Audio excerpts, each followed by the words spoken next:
साथियों नमस्कार, मैं हरिश्चंद्र बर्णवाल इस वीडियो में आप सभी का स्वागत करता हूं। दोस्तों, ईरान युद्ध पर तो सब कुछ चल रहा है, सबकी नजर है, टीवी चैनल भी दिन भर दिखा रहे हैं। लेकिन एक खबर ऐसी है दोस्तों, जो हमारे लिए ईरान युद्ध से भी बड़ी खबर है, और इस खबर पर किसी का ध्यान नहीं गया दोस्तों।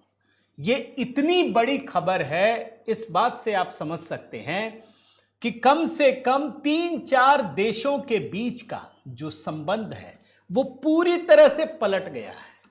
गाड़ी पलटते हुए तो आपने देखा है, क्या होता है उत्तर प्रदेश में सब जानते हैं। ये जब रिश्ते पलटते हैं ना दोस्तों, तो कई देशों की जो स्थिति है ना वो पूरी की पूरी पलट जाती है। ये कहानी भारत से जुड़ी है दोस्तों। आखिर वो कौन सी खबर है जो बांग्लादेश से आई है? मैं 9 फैसले दिखाना चाहता हूं, 9 फैसले। और इनके जो प्रधानमंत्री हैं तारिक रहमान, जिन्होंने शपथ ली अभी कुछ समय पहले, इन्होंने तो दिल जीत लिया दोस्तों। आज के पूरे वीडियो को ध्यान से देखिएगा। 2 मैं विंडो भी दिखाऊंगा, 4-4 विंडो, थोड़ा आपको चीजें नए तरीके से दिखाने के लिए। लेकिन बांग्लादेश में जो कुछ हुआ है, जिस तरीके से फैसले लिए गए हैं, जिस तरीके से वहां नैरेटिव सेट किया गया है, यह भारत के लिए यकीन मानिए दोस्तों बहुत बड़ी खबर है। इसको इग्नोर नहीं कर सकते। यह मैं मानता हूं ईरान युद्ध से भी छोटी खबर नहीं है, यह बहुत बड़ी खबर है।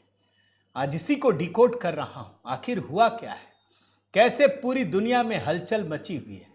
मैं निवेदन करता हूं दोस्तों, जरूर एक कमेंट कीजिएगा। आप कमेंट करेंगे तो ये वीडियो अधिक से अधिक लोगों तक पहुंचेगा। पहला कमेंट दोस्तों, जय सिया राम, आज यही लिखिएगा। और साथ ही दोस्तों आपसे निवेदन करता हूं, HB शॉर्ट्स, चूंकि आपके बड़े सारे कमेंट आते हैं, मैं पढ़ता हूं, आप कहते हैं कि छोटी खबरें भी दिखाना है, तो मेहनत मेरी बढ़ गई है, तो HB शॉर्ट्स पर 2 से 5 मिनट के बीच बाकी खबरों को बनाता हूं, अपलोड करता हूं। तो कमेंट में पिंड है, आप क्लिक करके देख सकते हैं। आइए शुरू करते हैं। पहले 2-4 विंडो दिखाता हूं दोस्तों, कुछ चीज आपको दिखाना चाहता हूं। यह आप देखिए भाई, ईरान युद्ध तो सब देख रहे हैं। पाकिस्तान की 4 देशों से जंग, आखिर क्या है ये 4 विंडो में दिखा रहा हूं। ईरान से बड़ा चौधरी बनना चले थे, क्या हुआ इस पर तो अलग से दिखा चुका हूं, सिर्फ संकेत दे रहा हूं मैं। ईरान ने पाकिस्तान के जहाज को खदेड़ दिया बीच समुद्र से। बहुत होशियारी कर रहे थे। यहां एक जंग चल रही है। दूसरी जंग बांग्लादेश से, जिस पे आज मैं दिखाऊंगा कुछ, सिर्फ एक संकेत दे रहा हूं कि प्रधानमंत्री जो बांग्लादेश के हैं तारिक रहमान, उन्होंने साफ कर दिया है कि पाकिस्तान दुश्मन है, दुश्मन था और दुश्मन रहेगा। उसके गुनाहों को भूल नहीं सकते। तीसरे विंडो में तीसरा देश अफगानिस्तान, जहां लगातार युद्ध चल रहा है। अब तो भारत पाकिस्तान के बीच उतनी दुश्मनी नहीं है दोस्तों, जितनी पाकिस्तान अफगानिस्तान के बीच हो गई है। इस बात को समझ लीजिए, अंदर जहर भरा हुआ है। तीसरा देश। और चौथा देश सऊदी अरब, वो कह रहा है तुम्हारी हैसियत नहीं है, तुम धोखेबाज हो। अभी तो एक बैठक हुई थी गल्फ कंट्रीज की, उसमें पाकिस्तान को बुलाया तक नहीं।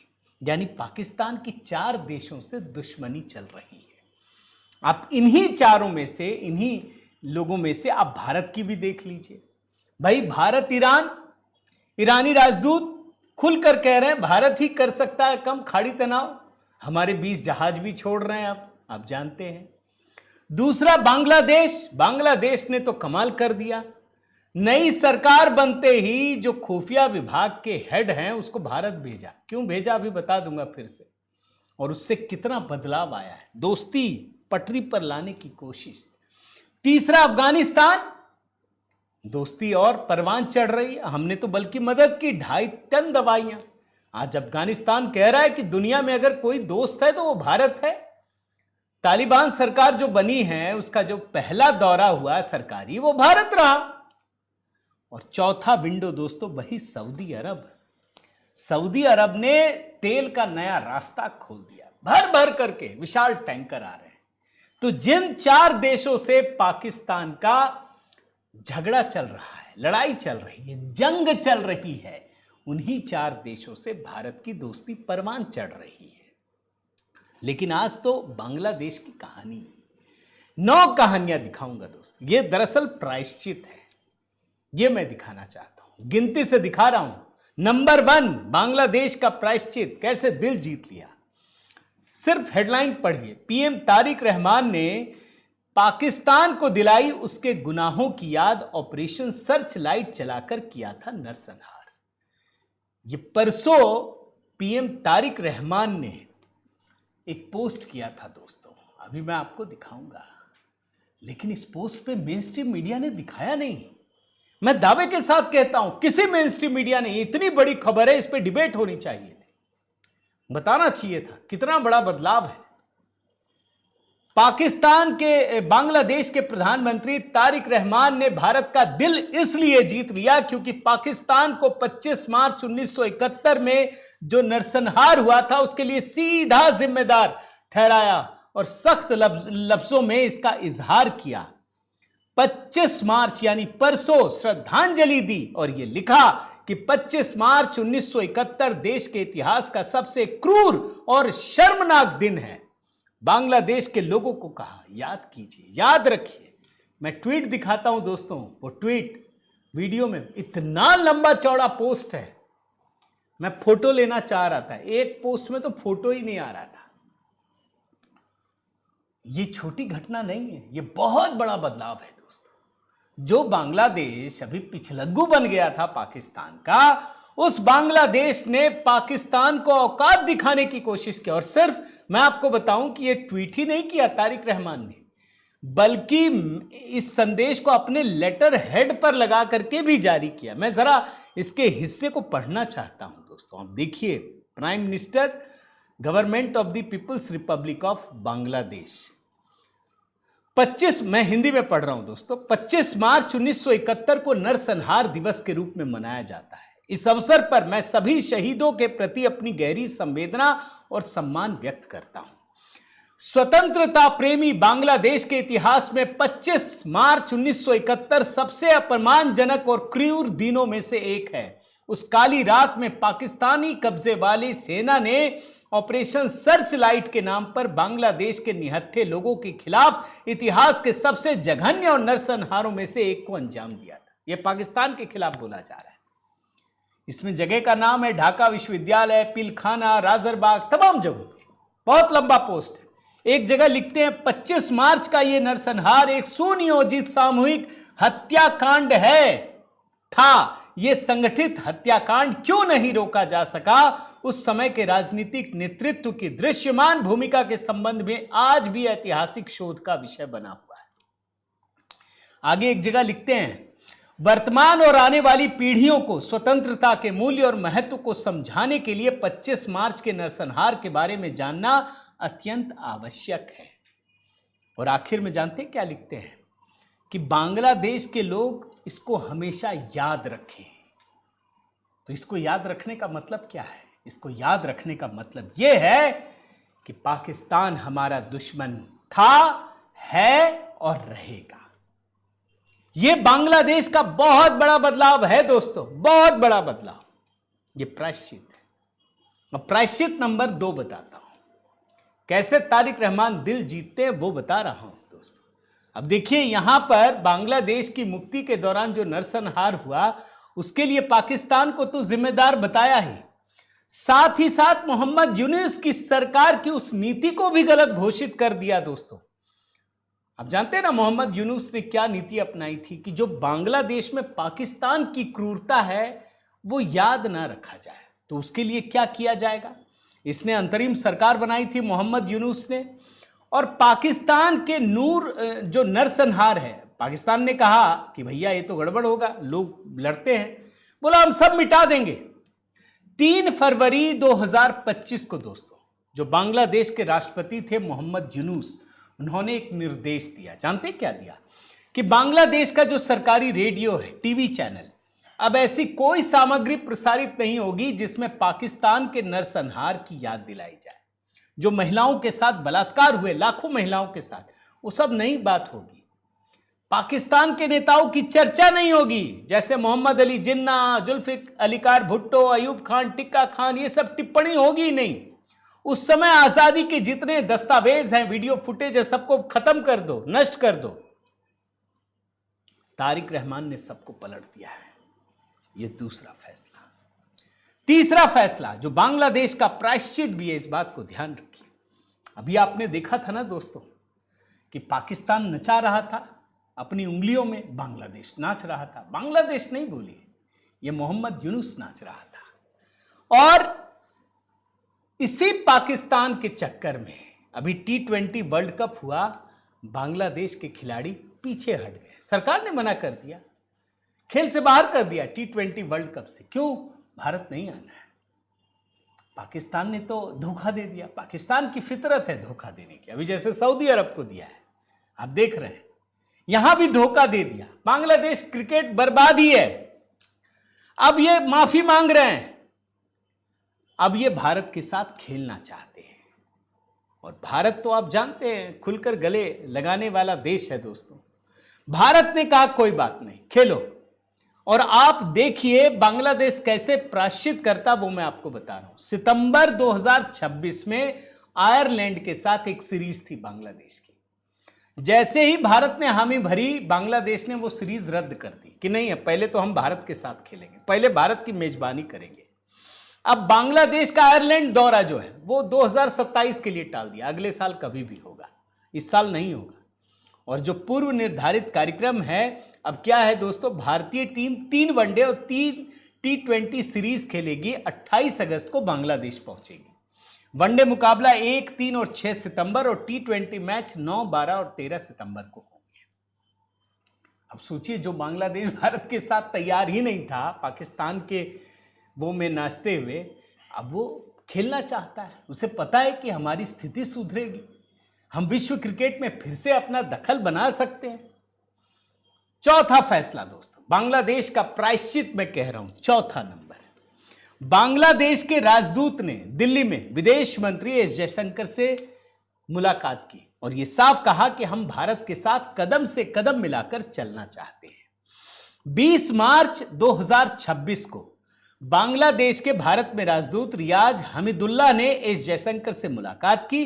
अच्छा, बांग्लादेश के विदेश मंत्री को भारत आना है और बांग्लादेश चाहता है कि हमारे विदेश मंत्री जल्द से जल्द भारत आए। पहला ही दौरा होगा सरकार बनने के बाद, ये भी आपको बता देता हूं। और जो बांग्लादेश के राजदूत ने सोशल मीडिया पर पोस्ट किया, जो लिखा, सुनिए क्या है, मैं हिंदी में पढ़ता हूं। भारतीय विदेश मंत्री से शिष्टाचार भेंट करना मेरे लिए सौभाग्य की बात रही। मैंने साझा हितों और साझा लाभों के लिए भारत के साथ मिलकर चलने और काम करने की बांग्लादेश की तत्परता की पुष्टि की है। यह लिखा है, यानी बांग्लादेश चाहता है जो पहला दौरा हो वो भारत में हो, तभी तो हमारी दोस्ती परवान चढ़ेगी। यह बांग्लादेश खुद को बदल रहा है दोस्तों, भारत के लिए बदल रहा है। यह बात आप समझिए। आगे बढ़िए। पांचवा फैसला, प्रायश्चित नंबर 5। बांग्लादेश ने अपनी जरूरतों के लिए भारत से मदद मांगी है।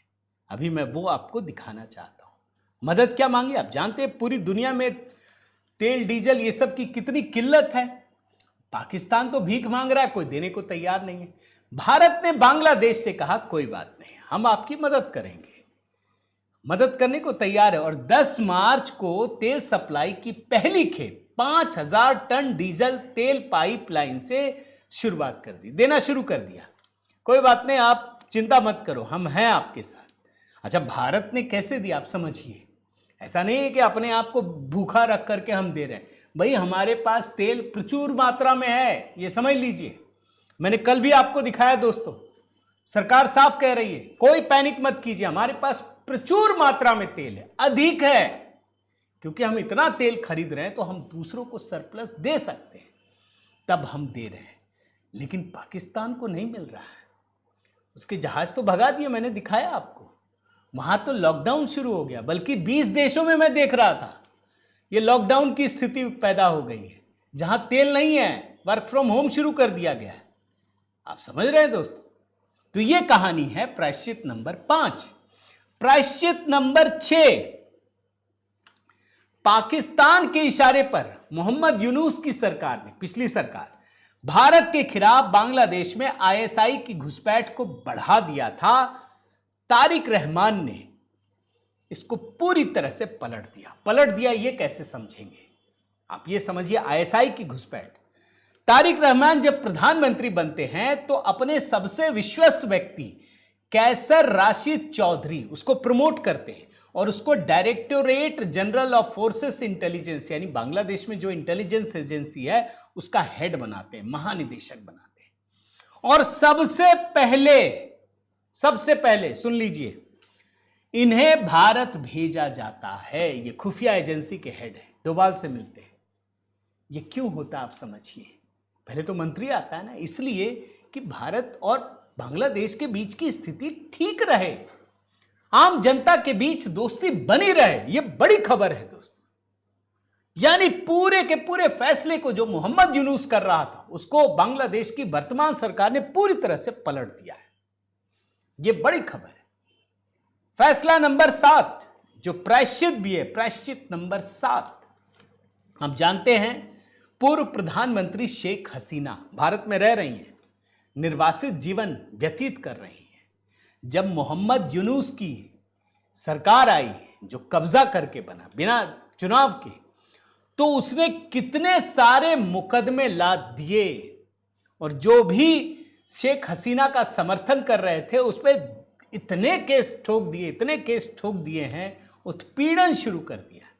अब देखिए, ताज़ा खबर यह है दोस्तों, अभी पिछले महीने ये बहुत बड़ा फैसला किया गया। पता चला है कि जो बांग्लादेश का गृह मंत्री बने हैं सलाहुद्दीन अहमद, उन्होंने ये कहा है कि 5 अगस्त 2024 के बाद जितने मामले आए, जितने केस दर्ज किए गए, उन सभी की समीक्षा की जाएगी। ये सिर्फ इसलिए हो रहा है दोस्तों क्योंकि बांग्लादेश बदलने को तैयार है, भारत के साथ रिश्तों को फिर से पटरी पर लाने के लिए तैयार है। ये समझिए, वरना दुश्मनी होती, उसको भी पता है कि शेख हसीना भारत में है और लाद दो केस इन पर भी, इनके समर्थकों पर। ये कह रहे नहीं, अब हम इसको ठीक करेंगे, इसको जांच करेंगे, हटाएंगे। फैसला नंबर 8 दोस्तों, ये प्रायश्चित नंबर 8, बांग्लादेश के प्रधानमंत्री तारिक रहमान ने 6 महीने के अंदर मोहम्मद यूनूस के पाकिस्तान परस्त जो प्लान है बांग्लादेश में चल रहा था उसको बदलने का ऐलान किया है। अब क्या किया मैं आपको बताता हूं। हर मंत्रालय को निर्देश दिया है कि 180 दिनों के भीतर अपनी कार्य योजना तैयार करें, लागू करें। उसमें 4 मुख्य प्राथमिकताएं क्या क्या है। पहली प्राथमिकता कानून व्यवस्था की स्थिति, दूसरा हमला भीड़ तंत्र, उसको ठीक करना, जरूरी वस्तुओं पर कीमतों का नियंत्रण करना, सरकार बिना रुकावट बिजली और गैस की सप्लाई और भ्रष्टाचार। यानी जो ये मोहम्मद यूनूस दोस्तों हर तरह से चीजों को, अब पाकिस्तान के बारे में आपको बताता हूं क्या होता है। अंदरूनी हालात खराब हैं, अब वो ठीक तो कर नहीं सकते, कर भी नहीं रहे, तो क्या करते हैं, शिया सुन्नी का झगड़ा लगा देते हैं, अफगानिस्तान में अटैक कर देते हैं, ध्यान उधर चला जाए, इधर सऊदी अरब से भिड़ जाते हैं, उधर ध्यान चला जाए। आप समझ रहे हैं, बांग्लादेश ने उस चीज को बदला है। नहीं, हमको ठीक होना है, हम भारत के साथ मिलकर चलेंगे, पाकिस्तान का साथ छोड़ेंगे। फैसला नंबर 9 दोस्तों, प्रायश्चित नंबर 9, प्रधानमंत्री पद की शपथ लेते ही तारिक रहमान ने भारत से रिश्तों को सुधारने के लिए हिंदुओं की रक्षा करने का वचन दिया। 17 फरवरी दोस्तों 2026 को तारिक रहमान को बड़ी जीत मिली, 11वें प्रधानमंत्री के रूप में शपथ ली। और क्या कहा, जो अपने देश के नाम पहला संबोधन था उसमें क्या कहा, वहीं से कहानी खुलती है दोस्तों। उन्होंने कहा कि बांग्लादेश में सभी धर्मों के लोगों के लिए सुरक्षित जगह बनाएंगे। उन्होंने कहा कि बांग्लादेश में हर नागरिक के बराबर अधिकार हैं, चाहे वो मुस्लिम, हिंदू, बौद्ध या ईसाई कुछ भी हो। रहमान ने कहा चाहे कोई मुस्लिम हो, हिंदू हो, बौद्ध हो, ईसाई हो, धर्म से उसकी नागरिकता पर कोई फर्क नहीं पड़ता।